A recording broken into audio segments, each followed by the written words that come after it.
Okie dokes, everyone. Welcome to the CHP podcast, Complete Human Performance.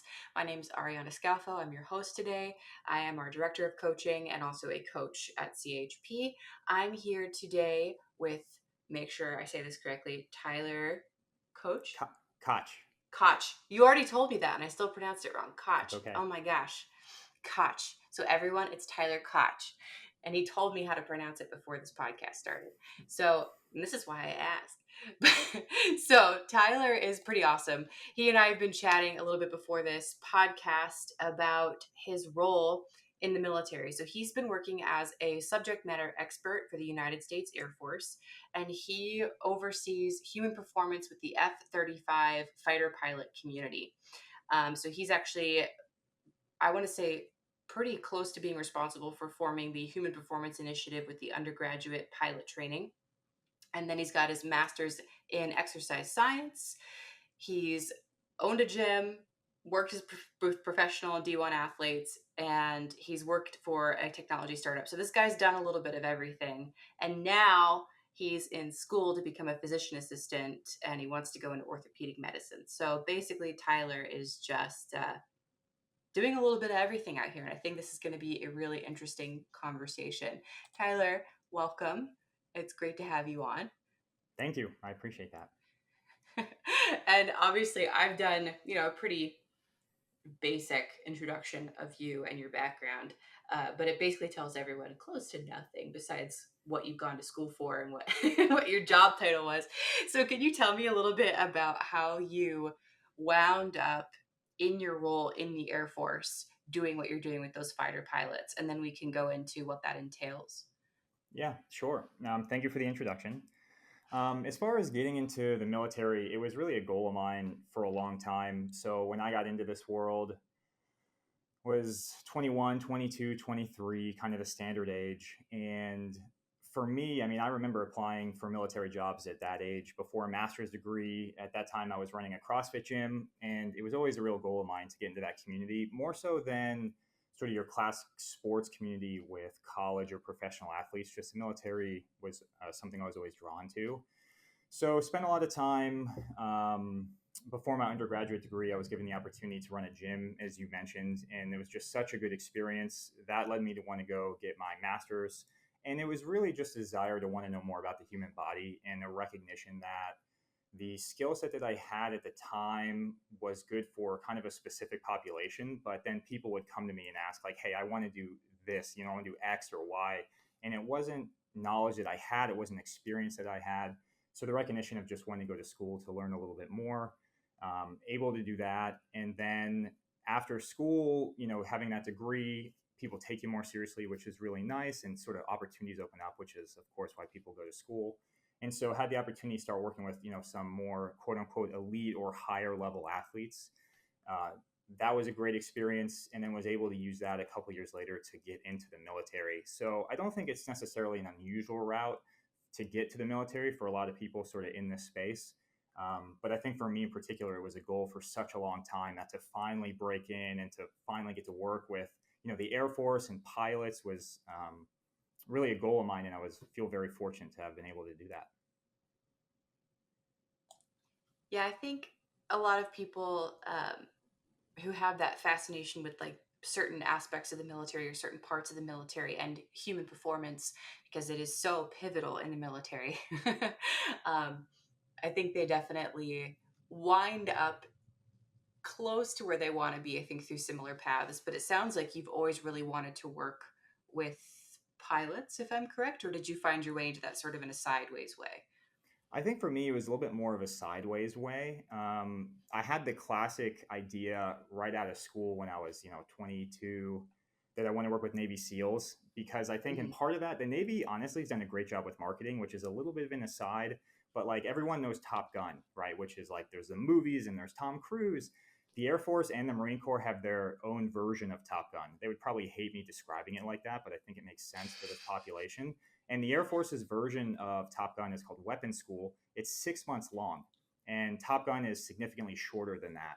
So it's always really interesting, when it comes to our perception of the military. And, for me, it was like, oh, Navy SEALs, because I only knew of Navy SEALs, you know what I mean? In like a very kind of tangible way. So all of that to say, when the opportunity opened up for the Air Force and to work with pilots, it was really unique because I know we'll get into this, but one of the main thing with pilots that's interesting is they deal with G's or high G environments. And I think really outside of like trying to climb Everest or sort of altitude, you really have you don't have a more unique environment that you're subjected to as a human. And so having the opportunity to work within that and try and build some training methodology around that was really interesting. Yeah, that's what I'm really excited to break into. Just I'm super fascinated by that and how you would train the human body to tolerate that in general. Um, because yeah, it's tough. Like how much of it is physiological, how much of it is mental. Like Mm-hmm. I don't know. And it's interesting that you say about marketing as well. I mean, a couple of years ago when I did the Spartan Games, it was sponsored by the Air Force Special Warfare. Mm. Um, so I actually met them and was, conversing with them. And I didn't know that that branch of the Air Force existed before that, really. I mean, I'm not exactly the most military savvy person in the world. I am now that I've been working at Complete Human Performance for so long. But at the time, I didn't even know that was a branch that existed. So it was just really cool to talk to them about their jobs and what they did. And it wasn't just flying planes; it was a lot of logistics and communications and things they couldn't tell us about. Um, and I think that really opened my eyes to the Air Force as a very serious branch of military. I Um, completely agree. not yeah, and these guys were intense. They were really fun. Don't get me wrong; they were awesome, but like really intense. Um, and it was fascinating to spend time with them, and then them having representatives on the field of athletes. It was just really really cool. So yeah, I agree. The Navy has done a very good job either via ex Navy SEALs writing books Mm-hmm. and them kind of capitalizing on it. Um, and then also just the way that they've represented themselves in media.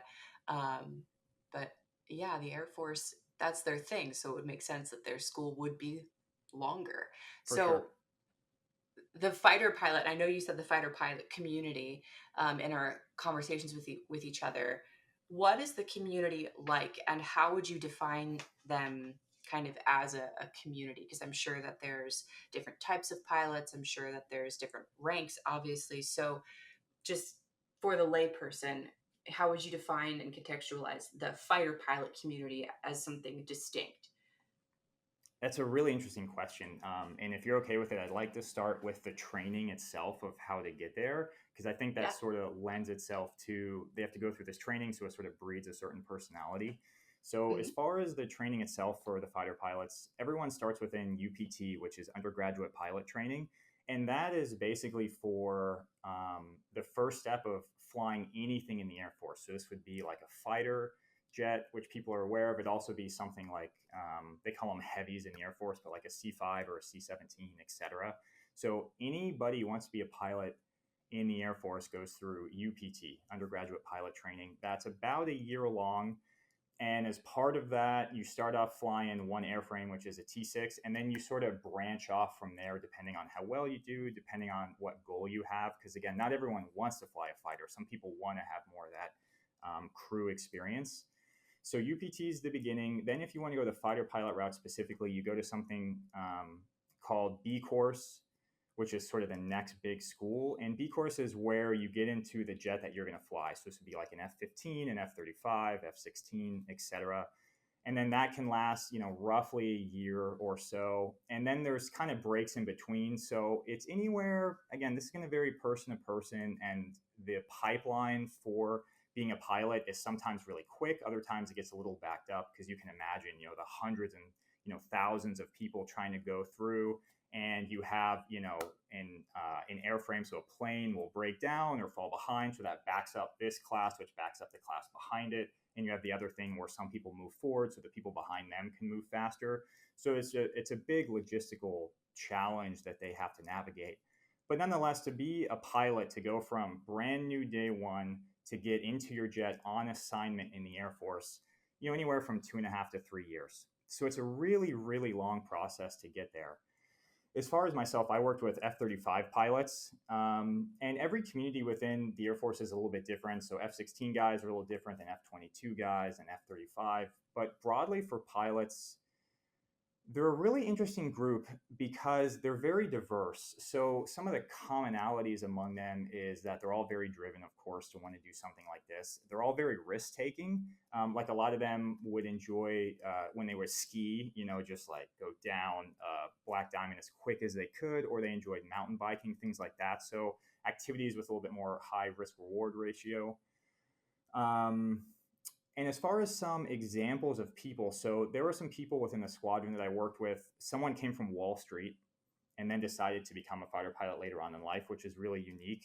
There was someone going for his master's degree from Columbia in engineering, so really intelligent.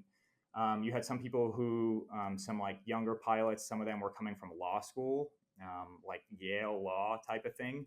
So you get this it's a very cerebral community that way because it's like the elite, more kind of what we think of as a tactical athlete with like SEALs or Green Berets, etc., where you have to train a lot and you have to be very disciplined, and ultimately you have to execute, which is something that's obviously you have to execute with whatever you're doing. But in the military, I describe the military to people as it's like the ultimate team playing the ultimate game, and you have to execute incredibly well because if you don't, you have very serious ramifications. That's true obviously in warfare, but it's true in training as well because these jets are tons of money, and so to mess up, you're losing. It's an $80 million asset as an example. And so these people are that would be true with all tactical athletes, from pilots to SEALs, et cetera, as you have to be able to execute. The difference, of course, with pilots is your execution is much more sort of your mind being able to process a lot of information at once. That'd be true on the other side as well, but you don't have the physical aspect of it as a pilot, right? You're sitting down in a chair, and yes, you're pulling G's, which I know we're going to talk about. And from the F-35 perspective, a lot of it's very digital. So you have these screens kind of in front of you as a pilot that you have to navigate. And then the helmet that they wear, there's a kind of a projection on the front of the helmet. So there's a lot of stimuli coming at you all at the same time. So it's very much a processing game for F-35 pilots specifically. And so all that to say, it's something that they practice, but there's a lot of brain power that goes on in the Air Force and specifically within the fighter pilot community, which is something I sort of always knew. You're not going to take people who aren't intelligent and put them in a plane and, have them carry out these missions. But I will admit that I was incredibly surprised by the level of intelligence of the people I was around within that community. Which, now that you say it, feels like a no-brainer, like you Yeah, said. But sure. like when we think about, and I say we as a layperson, um, fighter pilots, I think more about, like you said, where it's someone who's risk taking, someone who's a daredevil, um, someone who's out there just doing crazy stuff and has a very high tolerance for discomfort, risk, things like that. But when you're putting them at the helm of something that is so complex and so technologically advanced, and they're going as fast as they're going, you're right. I mean, the decisions have to be absolutely split second. They have to process information and make these decisions.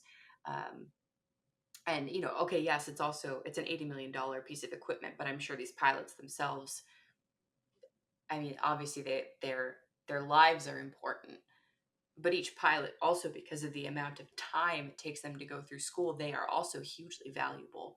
um, so it's definitely, it feels like the kind of thing where safety probably feels pretty paramount because you're protecting all assets. You're protecting your pilot, you're protecting your plane. They don't want anyone to get hurt. So yeah, that the stakes now seem higher than they did before.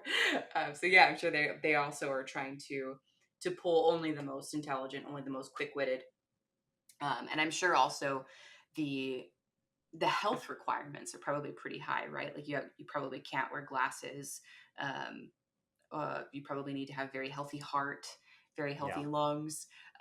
What do the tests look like getting into these programs and getting into a plane? I mean, how stringent are they with individual health markers? Yeah, it's a really good question, and I can answer this a little bit because I have spent time obviously on the physical side of things, and I spent time before working with the F-35 community at Vance Air Force Base, which was where undergraduate pilot training happens. So again, that like stage one of being a pilot. Every pilot, however, regardless of what they want to fly, has to pass a medical screen. And they'll look at vision as a part of that. Color blindness is actually a big one as a part of that as well. They'll go like through specifically like something musculoskeletal. So if you've had neck surgery as an example and you want to be a Yeah. fighter pilot, that wouldn't work. Like there's some obvious things like that you could tease out. The more specific stuff related to like heart conditions or taking blood work, things like that, I'm not familiar with. But I do know in general it's sort of like the obvious things: heart defect, not going to Yeah. work; spinal surgery, not going to work; things like that. As Hmm. far as the physical requirements, the Air Force within UPT, they have certain physical tests that they have to go through and pass, and kind of reach a certain score. I'd say fairly that those standards, they're not incredibly high. Again, these are pilots, right? They're not Navy SEALs. They're not these other type of tactical athletes. So they're not incredibly high. But one thing that every pilot does has to do, which is very challenging, is they have to go to the centrifuge. And depending on the jet that they're flying, they have to pass different profiles. So there's a 7.5G profile, which takes you up to 7.5 Gs and wings you around. And then they have a 9G profile, which is obviously a little bit harder. And every single pilot I've talked to has said that the centrifuge, regardless of what profile you're doing, that feels way worse than anything that you're doing in the jet, in part because when you're in the jet, you have control of that, obviously, as you're turning and accelerating. But part of that too is they will basically like, we're going to have G's for 15 seconds, then bring it off for 10, and then G's for 20, and then off for 5. So it doesn't necessarily match with what they do in the air per se for those reasons. So the centrifuge, I think, as far as the pilots, is probably the hardest one to get through. And when I was at Vance at UPT, we actually worked with pilots who initially failed that centrifuge test. So they would want to go fly fighters. They say, Air Force says, great, you've done well here, here, and here. We're going to take you and move you into an F-16. So you have to pass the 9G profile on the centrifuge, and they would go and they would fail. And so then the Air Force would say, all right, here's your human performance team. Let's train you to make sure that you can pass the centrifuge in the future. So I wouldn't say that's common, but we worked with several pilots through that process. So what does that look like? How do you train to pass a centrifuge test or be able to tolerate higher G's? And especially like you said, I mean, instead of like in a jet where I'd assume it would steadily climb, it seems like they sort of hit the gas and then let off, which probably is more difficult to like Yeah. acclimate to. So how would you train for that, and what did you notice a consistent deficit in the guys that didn't pass the test, or was it just sort of completely random? It's a really good question. And training in the centrifuge, so training to pass the centrifuge and training a pilot to handle G's inside the jet are different. And we can talk about that. There's similarities, but the centrifuge piece of it, because when you're in the centrifuge, you're locked in. It's like going on a crazy amusement park ride. You're like locked in and that thing spins around, but you don't have to do anything in particular as far as orienting your body or looking behind you like you would in a jet, right? Everything is very focused ahead of you. And your goal is basically like, don't pass out. There's a little bit more than that, but that's basically it. Like, don't pass out, don't gray out, and you're good. And so a lot of that really comes down to general overall strength and specifically lower body strength, but that's kind of the main prerequisite. And for the people that we worked with, like sort of the standard in the research is either 1.5 or 2 times body weight for a deadlift, which I think for people in this field will kind of make sense for why that works. But the basic physiology there is that when you're pulling G's or when you have G's put on you is that all the blood gets forced away from your head is what happens. And that's actually the reason why people pass out. It's not because you can't get blood to your heart, it's because you can't get brain to your head. And so then when you pass out, you remove the gravitational gradient, that vertical gradient, and then you lay horizontal. And so then it's a lot easier for blood to flow. And so you kind of get the same thing when people talk about graying out or blacking out in the jet, is that's where that comes from, because the force of gravity is pushing all your blood down. And so what being strong allows you to do is you can flex your muscles And by flexing your muscles, you have vasculature that passes through your muscle, and you get to occlude that, like, basically. So your muscles squeeze on your vasculature, which is going to pull that blood or prevent it from going deeper. So you have more in your upper body, which then you can circulate more to your brain. So strength is highly correlated specifically within the centrifuge, and also in the jet as well. But at this stage in training in the centrifuge, because guys will go to the centrifuge, guys or girls, right? Just pilots will go to the centrifuge and say they have a 7.5G profile, and they're doing that 6 to 8 months into their training as a pilot. Well, just because you've been flying a plane for a long time, because a lot of people come in with experience flying a plane, most of them haven't spent any time working out, right? Because people don't think that you need to work out to be a pilot. So your experience as a pilot, but your training age as far as your physicality is basically zero. And historically, the Air Force has not had human performance at the first stage of fighter pilot training. So people are showing up and having to do this centrifuge. You can imagine 7.5Gs would feel terrible. So that you're having to do that, and you're having to learn. They teach you these techniques, but you're having to learn how to breathe, how to occlude blood flow from flexing, and then how to do that in a repeated manner over and over again. But you've never had any strength training. And so I think that is like the biggest factor when it comes to the centrifuge, is just strength.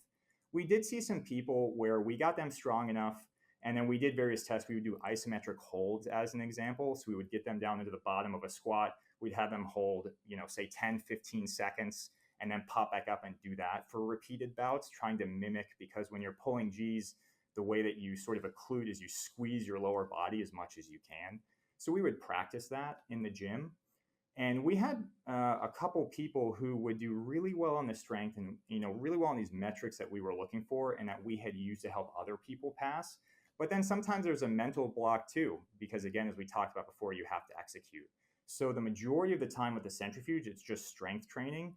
And the individuals were not strong enough because they had no exposure to strength training in their life. So we just got them stronger. We did, strength training 101, basically. Get in the gym, teach your form, improve strength over time, progressive overload, all this stuff we know and love. And then occasionally there are some mental aspects, but that's the great part about human performance, is it wasn't just strength and conditioning. We had nutrition, and we have cognitive performance as well. So it was really a team effort to try and help these individuals pass the centrifuge. And that's really interesting, because you'd think that a test, again, layperson, you'd think that a test to prepare someone for a fighter pilot would be very close to the fighter pilot, or being in the fighter jet. But it sounds as though the centrifuge is almost harder, um, which I guess is a really good test. But Yeah. but it sounds like they also need to be able to both leave and then re-enter that braced state over and over and over again, while it's getting more difficult to do it and getting more difficult to maintain it and maintain focus. Because I'm sure that the more G's that are being applied, even if you're staying conscious, there is less blood in your brain. So I'm sure that cognition is harder. As far as, cognitive techniques, was it more, not that I can ask specifics. If you can't say, that's fine. But was it more, I don't know, was it more practices that they did outside of the centrifuge, like during strength training, or was it more specific, either mantras or patterns of breathing, or kind of what cognitive tools did you give them that seemed to work most effectively, knowing that every person's different? Yeah, it's a good question. And I'm going to speak for my cognitive specialist colleagues on this one, because they would come to the gym and they would help out. And it's certainly Mm-hmm. not like my area of expertise. So I would use what they taught me to help, train other people, which is obviously the greatest part about being a part of a team. You get experts who know what you Yeah. don't. The breathing techniques was a big part of it. And there's specific breathing techniques that the Air Force will teach you to be able to try and, keep blood up as much as possible. And then a lot of what they did, and I was around some very good coaches on this front cognitively, is they would take these pilots aside, they would sit them down, and they would just talk them through some of the fears, some of the apprehensions, because it's one of those things that, if you pass it on the first try, you take two people and they're both equally apprehensive, and one passes on the first try and one doesn't. The one who doesn't is now even more apprehensive because they failed the first time and they got to go back, and their career in the Air Force is on the line, especially if you want to be a fighter pilot. And so a lot of what they did, take them to the side and then talk through, again, I don't know the specifics on a lot of this stuff, but just working through a lot of, I think, very classic like sports performance techniques when it comes to cognition. And again, that when paired with the strength training side, so taking the physiology, adding the cognitive piece, that was when we saw the most benefit when we combined both of those together. And again, that makes sense, but I think it's just really cool that you have a whole team in there supporting.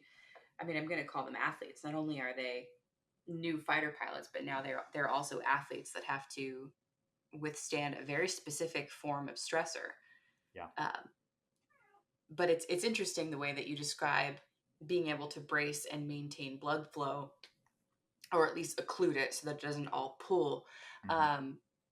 Obviously, we've talked about strength training, which also would improve things like um, the strength of the heart and things like that. But do you have them doing any cardio? Are you looking to improve either stroke volume or capillary density, or adaptations on that side of things? Do those help as much as the strength training side?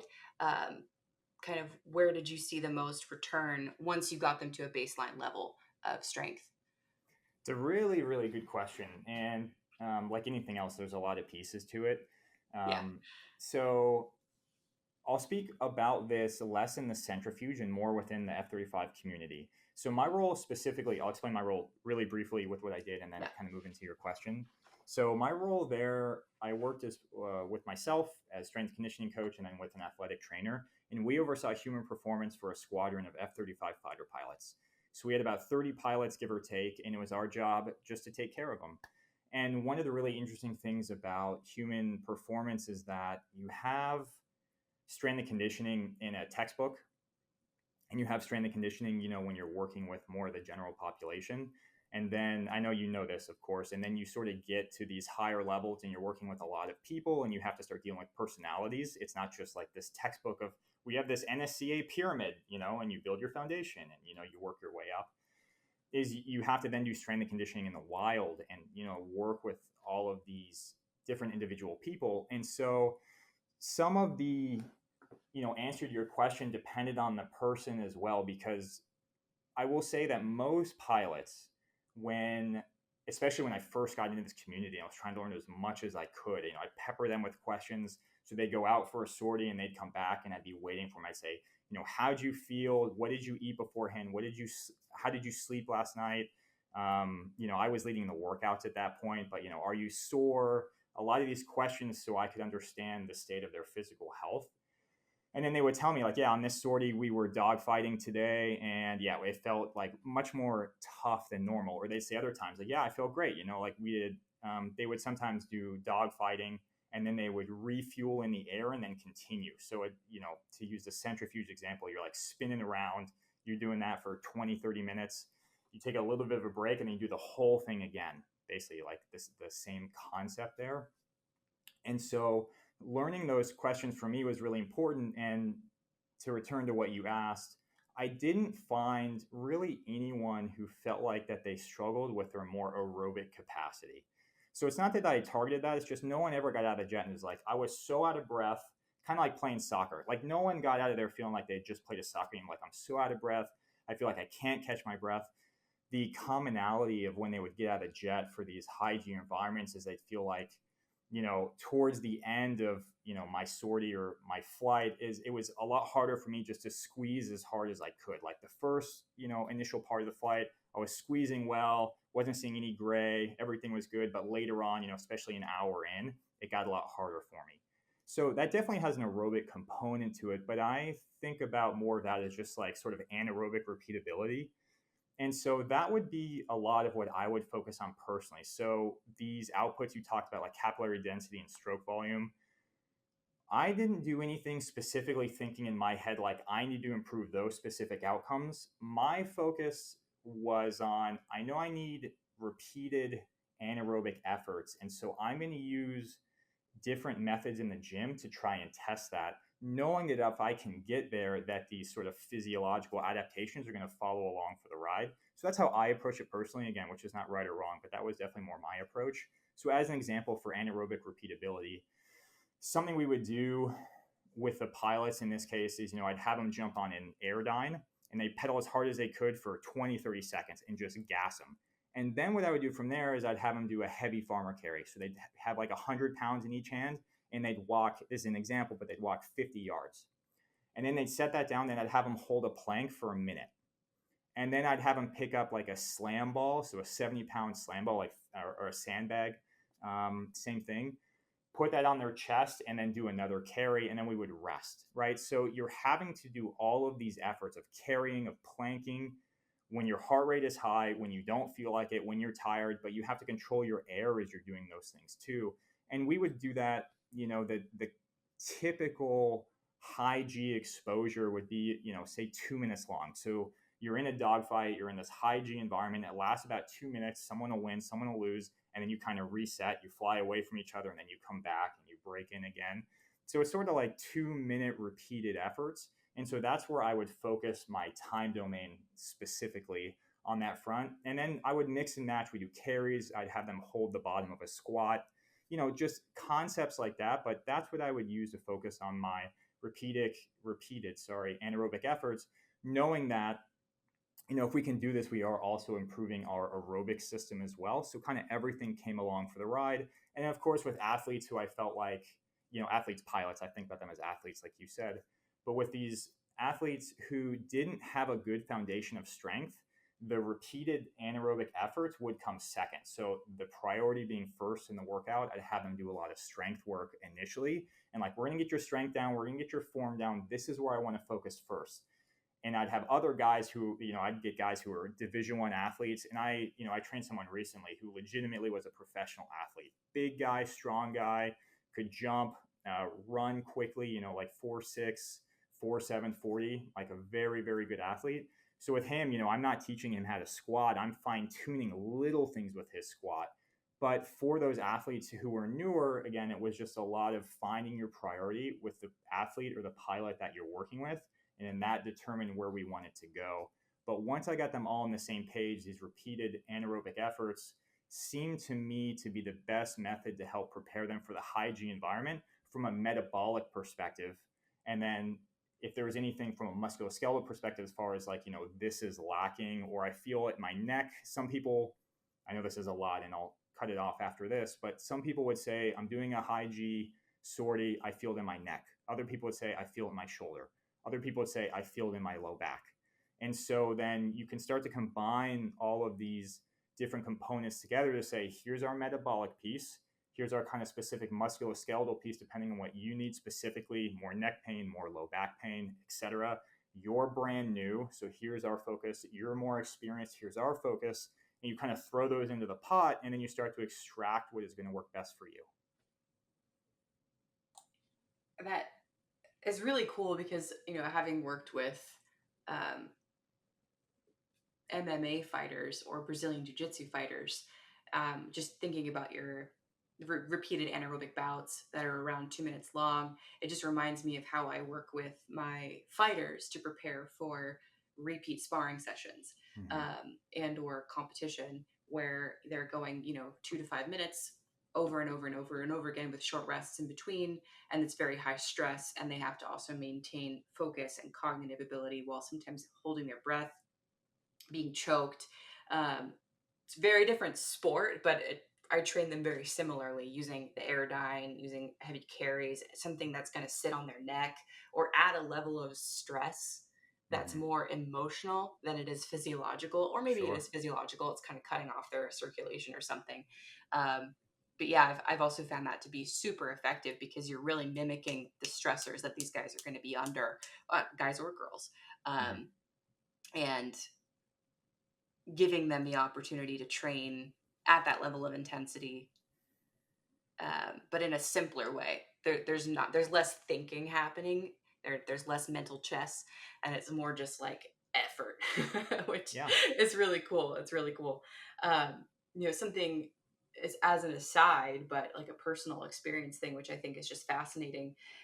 When you mentioned different pilots feeling it in different areas of their body, I actually have a condition called postural orthostatic tachycardia, where I have instances of tachycardia because I have insufficient sort of blood flow to my brain. So I have postural orthostatic shock all the time. Like I have intolerance. I'll just stand up and then all of a sudden all the blood rushes out of my head.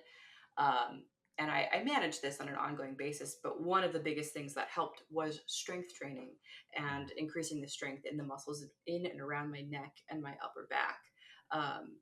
Because getting blood to my brain was hard without muscle there to assist in that process. So I would get lots of blood pooling and I would just get this terrible pain in my neck and my shoulders, and this very sense of lightheadedness, especially while driving, sitting for long periods.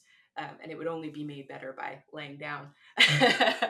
But very much, I would say the least cool version of what fighter pilots experience, but very much the same thing where, in order to get myself to a place where I could do things like burpees or get myself to be able to do things with massive postural change, or even just standing for extended periods, wearing a weight vest or a hiking pack and going for a long hike, those things were impossible, like legitimately impossible for me without building my muscle mass and my strength.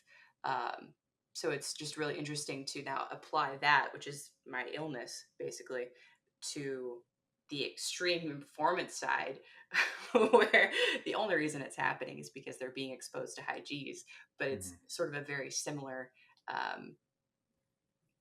training protocol. I don't know. It's just fascinating to see the similarities. And when you're training people and you said, like, it's so cool that you have to basically come up with a set of questions because every single pilot's going to be different. Every single day is going to be different. So you're going to have to come up with a different training plan for each pilot. But, let's say you have a pilot come back who's just like, I keep experiencing pain in my neck. Would you move them toward more upper body strengthening exercises, more isometrics? Kind of how do you approach the different pains that these guys experience, and do you know why they occur in different places? Is it like systemic weak areas? Is it kind of, I don't know if there's an answer to that, but I'm just curious. Yeah, it's a really interesting question, and I think going back to the point before about strength and conditioning in the wild versus sort of in this more controlled environment is these guys are in a profession with 100% injury rate. So football players would be the same thing. Really, any like elite athlete or professional athlete is kind of in that realm. So I think like I went into working with pilots and I was like, I'm going to fix and solve problems and I'm going to, fix all these injuries. And I think that that's an appropriate mindset, certainly. But there's also a reality to it where, like because of the structure of the neck itself, right? If you think about just from an anatomical perspective, you look at your low back and your thoracic spine, you have your thoracolumbar fascia, you have a lot more musculature that originates on that fascia, which is basically just an anchor. So you have this huge anchor protecting your low back and the middle of your back, a lot of musculature surrounding that. You have muscles on your ribs, which are helping keep your ribs in place as well. And then you look at your cervical spine and you just don't have that. You don't have the thoracolumbar fascia for your cervical spine. The facet joints are different, right? So sort of the rule with anatomy is that the greater the function, the more risk for pathology. And your shoulder versus your hip is a good example of that too. And so I think there's a reality when you look at, we can do a lot to improve the strength of the cervical spine. Certainly, I'll get to that. But there's no amount, and this is my opinion, and other people can disagree with this, which is fine, and you can have a good conversation about it. But in my opinion, if you think about G's as the force of gravity, and so 9G's is 9 times the force of gravity, where you have your head cocked to the side, your ear is on your shoulder and you're cocked to the side. I'm going to put like a 50 or 60 pound sandbag on your head and just tell you just to like keep it there. You're going to get hurt. And I don't really care how strong your neck is or how mobile your neck is or all of these different pieces that you can put together. There's a structural limit to bones, tendons, connective tissue, right? And if you surpass that limit, you get hurt. And unfortunately, with this environment, that limit is surpassed often, even with the best training. And of course, training is going to increase the limit. So it's less likely to be surpassed. You're less likely to get hurt, which is sort of the fundamentals of the game. But nonetheless, I mean, that's a huge challenge. And that's something that's, I think, for people like us who really care about our athletes and the people that we work with, is like, if you're going to train, I feel, I know you work a lot more in this space, of course, but like if you take CrossFit as an example, like if you're going to be a professional CrossFit athlete, you're going to get hurt, full stop. Like it's just like, it's part of the game and you accept it. And same with football, same with fighter pilots. And so that's one piece of it, is that sometimes we get, we get spinal injuries, and it's just part of the game of being a fighter pilot. And G's are just too much for the body. The other piece of that, as far as what we control and looking at where people get injuries specifically, if it's the neck or the shoulders, etc., what we do with every pilot who comes in is we run them through a pretty specific assessment. And so we'll look at mobility, we'll look at strength. An athletic trainer, again, who I worked with, she would go through more of the medical side of that as well. So she'd go and kind of check the specific, facet joints, those joints of the vertebrae. She checked those. How mobile are they? How mobile are your vertebrae? So she went through this really specific test. I would go more the musculoskeletal side with strength and mobility, etc. And so that would give us a really good indication of saying like, hey, this person, they're a little bit kyphotic. This person's a little bit more lordotic, etc., with whatever we would find. And then we sort of plan our programming and our prehab, our rehab afterwards based on what we found with the low-hanging fruit. That was really my mentality with the pilots. And I would say this all the time, is like the goal of the culture that I want to build is we're going to take care of the low-hanging fruit. And if you can do that, then we can add on some of these other pieces later. But to not be a beginner, to have a training age where you're no longer a novice, is a couple years. Like, can you perform the pattern well? Can you do it unconsciously? Can I add weight? Can I take away weight? Can I add speed? Can I, slow you down? And does all of that, with all of those variables, can you still maintain the pattern that I want? That just takes time, like anything else. And so, we would take all of that into account and just see, sometimes we get cervical neck pain, but that was due to the fact that the thoracic spine couldn't rotate as well as it should have been. So then the cervical spine was having to do too much work, which I know is something obviously you're familiar with. Same thing with the shoulders. We would see traps that were we get a lot of like upper trap dominance was very, very common with that population. And so we would spend a lot of time on the low traps and kind of pulling the shoulder blades down, pulling the shoulder blades back. So a lot of pec minor tightness. So a lot of shoulders that were rolled forward, a lot of shoulders that were internally rotated as well, because when they had to reach for the screens or for when they're flying, their shoulders typically protracted forward. And so they're doing that, flying on an everyday basis. So part of what you're trying to do is to understand that the patterns that the pilots are in when they're flying, which is typically head protracted, shoulders protracted, rounded forward. I mean, it's just like the worst posture you could possibly imagine. And then you're doing that for a couple hours. And then not only are you doing that, but you're adding G's to that posture. Because when you add force or load to any posture, that posture becomes harder to get rid of because your body is trying to adapt to it. And so then you take all of that, and then we're taking them in the gym and saying, now we're trying to undo all of this stuff that you're doing in the jet, and you're kind of fighting this back and forth battle all the time. And so that was, I know that's kind of a broad answer to a specific question that you asked, but those are some of the things we think about as far as where we're feeling injuries. What is their static posture? What's the posture we're trying to move to with this individual based on some of the risk factors that we found? And then we try to kind of approach it that way. I think that answered it perfectly. It just makes me think of it, to your comment about their position in the jet, the positions that they spend all day in.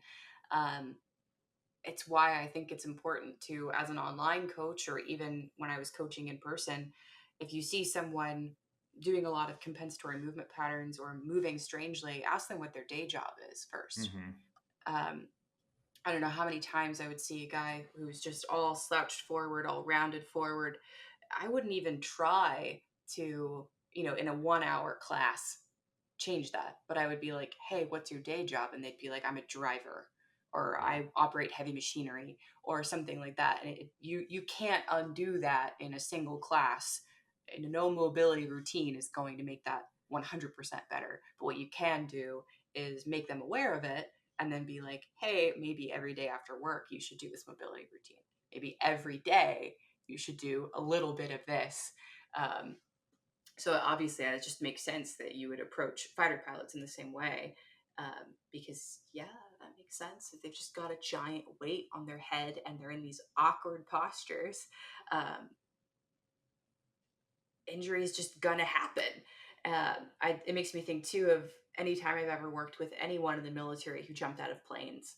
Um, there was always spinal injury. There's always For ankle sure. injury. There's always knee injury. There's always injury. You're just not gonna, whether it's wear and tear, whether it's um, tendon, it doesn't matter. Like there's gonna be an injury you're gonna have to work around if you want to stay in. Um, how long is the career of a fighter pilot actively, knowing that they are working against all of these forces? So the what you owe as far as a time perspective to the Air Force is 10 years if you're a pilot. So if you're going to Okay. be a pilot, you owe 10 years. The Air Force is actively trying to extend that. You talked about this before, the amount of money that it costs to train a pilot and to keep them. They're basically just like an athlete on a sports team is a multi-million-dollar asset for that team. It's the Yep. same concept with the military. You have a multi-million-dollar asset for the team of the military. And so it's a 10-year commitment, but obviously the military wants to keep them around longer because if you train someone and say it's, say $20 million to get them to the 10-year mark, which I think may be undercutting it, but let's say it's $20 million. If you can Yeah. get that person on for 15 or 20 years, it's such a better investment of your time and your money than for them to leave at 10 years. And the reality of it is that a lot of these pilots will go to the airlines, and the airline compensates pretty well. So there's a real tension that the Air Force is trying to figure out, which is like we want to keep our people around longer. We also know, which is what we've been talking about, that their bodies get beat up pretty bad. I when I came into the squadron, there were some guys who've been flying for 15, 18, 20 plus years, and it's noticeable by the way that they walk and the way that they move and their static shapes and their positions when they're in the gym or when they're in the jet. It's very clear. It's, again, not dissimilar from looking at anyone who's been a high level athlete for a long time in an environment that's like collision heavy or just load heavy. And power lifters are not dissimilar. Go and look at a power lifter after 25 years. Like, most of them are not moving well, most of them have back issues. It's not dissimilar from that perspective. Hmm. So, all of that to say that the Air Force really wants to keep these pilots around. So, that's what human performance is for, and why the Air Force is starting to try and implement human performance as early as possible in the training cycle, which is the team I was a part of that went into UPT to sort of start human performance from stage one. Then they have it at B course, again, which is that second stage. And then they have it on assignment, which is where I worked later on. So they're trying to do as much as they can to keep these pilots around for as long as possible, knowing that you're fighting sort of financial incentive with going to the airlines, the physical incentive, or the lack of incentive rather, of getting hurt all the time. Yeah. So human performance has made a difference. Like, when people have talked to us from our squadron, they're going to be biased, which is great, because they like us. But Yeah. other squadrons too, and they're like, I would not be here if it wasn't for human performance. And you can see it. We do these. We have data to show that strength has improved over time, mobility has improved over time, and measures that we would seek in the jet, physiologically, have improved. We also see measurements on subjective scoring of just people saying, hey, how do you feel about the program? And how do you feel about being a pilot because this program is here? And all these other questions that we can try and get to. Human performance makes a difference, but it's no surprise. If you were to not have human performance in the NFL or the MLB, and then you Right. incorporate it and you're like, hey, we have these people who are experts in their field and they're taking care of me every day. And when I get hurt, they're overseeing my recovery every day. And there's this guy who knows my body better than I know my body. Like, yeah, of course it's going to be better. And people are going Yeah. to like being around and having that access. And so, yeah, the Air Force is trying. It's difficult, but I think what they are doing is moving in the right direction. Good. I'm happy to hear that, because I know that for a long time, the military, it sounds like if you were in any branch of the military, that even the more specialized ones, it was more about, you know, what you could withstand rather than what kind of an athlete or what kind of a specimen you could create within the military, and how long you could keep them in the military It was healthy, which would attrition, just make to your sense. point. Yeah, like it seems like we're really moving more towards the military investing actively in their service members, which obviously makes me feel better in general. But um, I think it's also a much better move because you get these much healthier, much more robust, um, just tactical athletes manning these pretty important stations. And yeah, I definitely see how that could be difficult to convince people to stay on when they're that uncomfortable all the time. Um, one more question, and then I'll turn it over Mhm. to you to talk about anything I did not ask about. But just kind of in the longevity bucket, I know that you said that you also had like nutritionists and stuff working on your team. Um, were there any sort of baseline nutritional things that you were aware of that the guys are being recommended to do, or supplements they were being recommended to take?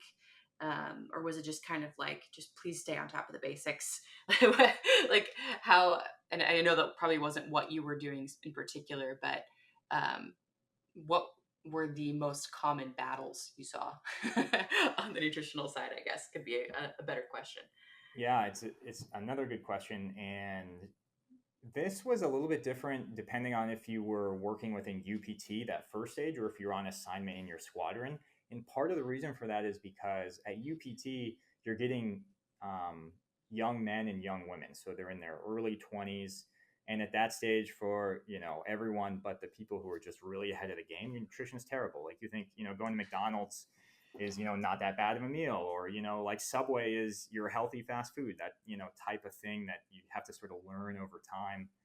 And getting people just to understand the basics, I think, was really important, and that was one thing that we taught. So as part of UPT, we created these educational materials, and we would get all of these young pilots pretty much right when they showed up, and we'd share with them like, hey, this is why we're training you, just for strength and conditioning. This is why we're training you. This is the importance of training. These are the adaptations of training. But nutrition would do the same thing, and a lot of it was like, here's a macronutrient, this is how many calories per gram for protein or fat, et cetera, and kind of all this stuff that I think people like you and I can have a tendency to take for granted, which is Yeah. unfortunately really still not that well known.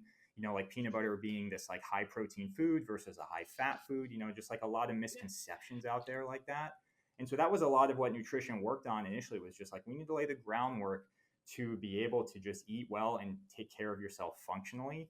There were certain things when it came to early and young pilots, is you have to get over sort of throwing up or feeling nauseous in the jet. You have to get over that. Actually, if you don't, the Air Force will not let you become, especially a fighter pilot. Like, you have to get over that hump, and it's something that improves with time. You sort of get adapted to it, but there's certain things you can eat that will help with that, and nutritionists would be there to provide guidance for people struggling with that.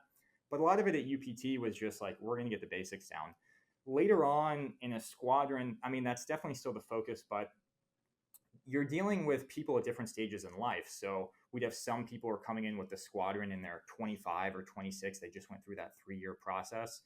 And you have other people there who are, lieutenant colonels or colonels, and they're in their late 30s, early 40s, 50s. And so that, they have kids, they're struggling with sleep, they want to go out and like, they have a good time and they drink a lot of wine because they had friends in town, but then they have to fly the next day and do like this high G environment. And so I think then it can become a little bit more tactical, as far as the specific, supplements that you're providing, the specific macronutrients that you're providing. And honestly, just as a reality of it too, is you'd have some people who, they're flying, but their wife wants them or their husband wants them to do like a 10K, and because you're in the military, but you're also living a life. You have kids, they want to do things. You have spouses, they want to do things. And so you can start to gear a little bit more of your nutrition for those specific facets, again, which is going to be different depending on sort of where you tackle this question as far as the stage of training. Mhm. Which totally makes sense. You've at first you're just trying to get people, like you said, in that baseline of strength, baseline of nutrition, baseline of Mm-hmm. health, so that you can build off of it. And then the longer that they're in, and the more complex their life outside of the military becomes, there's probably a little bit more unpredictability about what's going to happen when they come in and they fly. Like, what state is their body going to be in? Have they slept? Yeah, That's a exactly. big one. Okay, cool. Then again, makes total sense. but I just thought I would ask. That's But, great. is there anything that we did not touch on or did not talk about that you find really fascinating or that you just really wanted to talk about as we sort of wrap things up? Last thing for me, which I found really interesting, but I also think is an important note for sort of elite athletes, but just regular everyday people too, is that part of training fighter pilots and one of the unique aspects of it is you have to train them to be strong in classically bad positions. So you're sitting in a chair, not a great position, but fighter pilots sit in a chair. So you have to train them from a seated position, right? That specificity piece. But part of that as well is they're sitting in a chair, then they would sort of turn their chin. They call it checking six, but you're looking over your shoulder and then you're kind of rotating at the same time. So you're in this seated, rotated, extended position, which for an everyday person, I would never load. Like I would never add load to someone like that. We're trying to get, good posture. And here we are with pilots of like having to load bad positions. But the Yeah. reason is because they are in these bad positions for their sport. And that's part of, the specificity of what we do, which is helping with adaptation. And so I just thought that was a really neat part of it is that, we had progressions of how we work people through this. But one of my favorite exercises is we called it a Z sit, where you're on the ground with your legs in front of you and your torso is nice and tall. So you're just sitting on the ground with your legs in front and your chest up, basically. And to have them start, you have to do that at body weight for 2 minutes, which for most people is really hard and is a great exercise for young athletes as well, like teenagers. Have them do Z sits. It's wonderful. So we'd have them do that, and then I would load it. So we would work up to half body weight for 2 minutes. So if you're 200 pounds, 100 pounds holding that position. And again, would I do this with an everyday average person? I wouldn't, because I don't want to reinforce a seated position. But with these guys, you do. So we do that for 2 minutes. And then what we do is we start to add rotation to this. So you'd be here like this, you'd rotate, and then you'd wear a weight around your head and you'd look up and run that check six position. So part of just to kind of wrap this up, part of the really fun piece of that was, and part of adaptation that I actually think it's missed a lot within our world is like we think about adaptation as I'm going to get stronger, I'm going to get bigger, capillary density, stroke volume, like you mentioned, like these are absolute adaptations. But I think what gets missed a lot is the adaptation of the shape or the pattern that you're putting your body in over time. A shape being a static position, a pattern being movement. But you can adapt to have better or worse shapes. Or if you don't think about it as positive or negative, you can adapt to have better patterns or shapes for your specific environment or worse shapes or patterns for your specific environment. And so that was something that was a big learning curve for me getting into this field, is like understanding that conceptually. But it was one of the first times where it was like, you really need to adapt people in a way that the textbook would never tell you to. So it really forces you to kind of go back to your roots and say, like, do you understand the foundation of what you're doing with your physiology? And I thought that was really fun and something not a lot of people think about, but was really important for the success of our program. Is like, yes, we got people stronger. Yes, we improved these various metrics. But importantly, we got them strong in, quote unquote, classically bad positions. That was a position that was required for their specific activity. And that's very, very hard to measure. But I think if you're going to be successful with your training population in general, that's something that you have to figure out. And I think, like, I learned a lot of this from Eric Cressy personally, because I think Eric Cressy really, really gets that. Like, if you watch him, he's making up exercises a lot and he uses these different tools, but he gets the adaptation of patterns and shapes so well. And I feel like, as far as I've never met him at all, but it's like a sort of mentor in the field of, like, we all have that, people we watch, people we learn from. He taught Yeah. me so much about that. And I think that was a lot of the success that we had, is because we figured that out. And that's a really interesting way to wrap this up, I think, because I think so much of, I'm going to use the term hybrid athletics, obviously, because that's what we do, Mm-hmm. is taking a person who has potentially adapted 100% to one type of sport and then pulling them somehow into another one.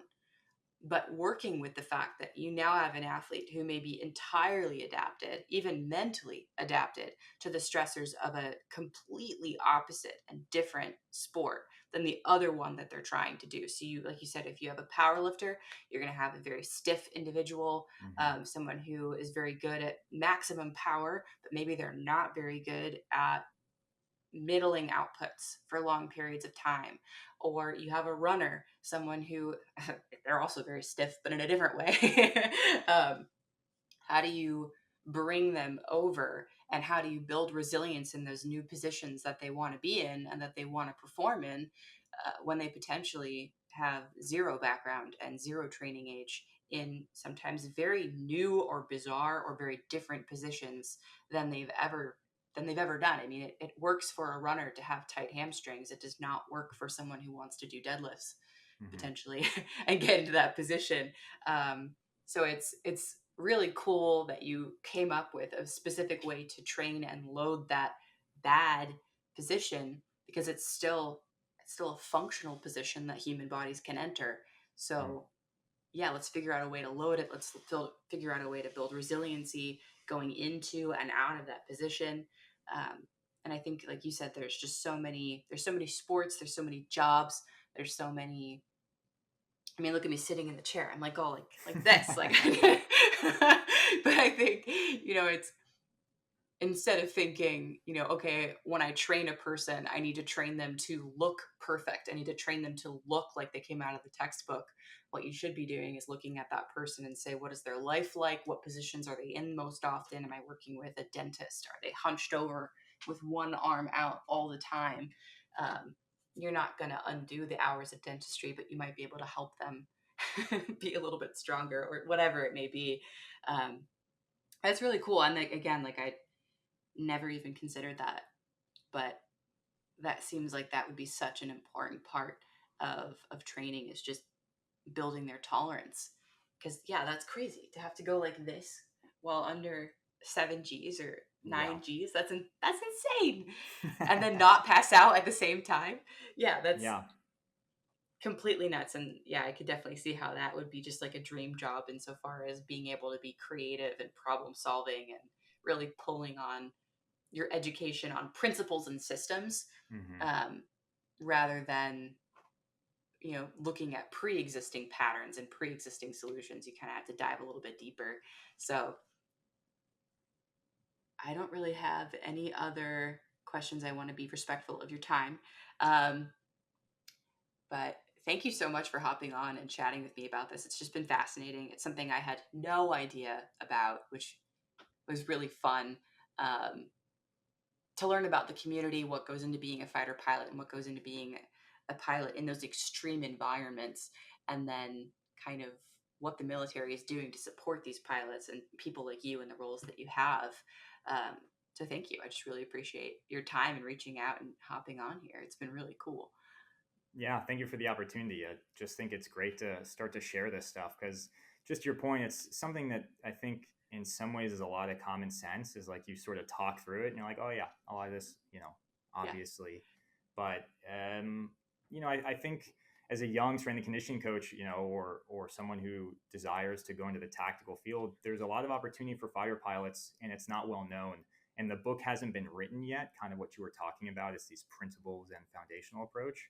So there's a lot of opportunity there to try and go in and to genuinely build something unique, and to genuinely have to use your skill set at a very foundational and deep level. And so I just appreciate your time and to have this conversation and just to, I think, drive some awareness about this community.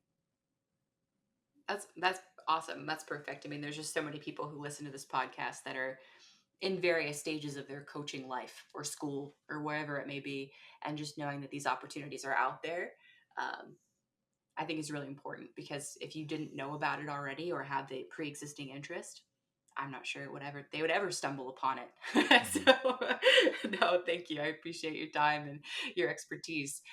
If people want to ask you any questions, if people want to find you, if they have any questions about getting into the field or even becoming a fighter pilot, is there a way to reach you, either via email, Instagram, something like that? Yeah.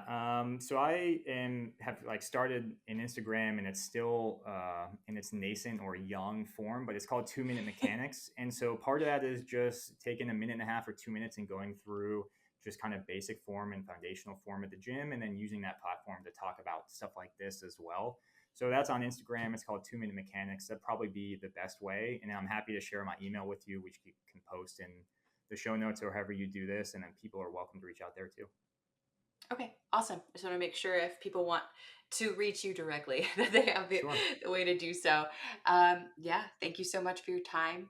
And yeah, I'm just excited to see what you end up doing in the future with your continued learning. So thank you very much.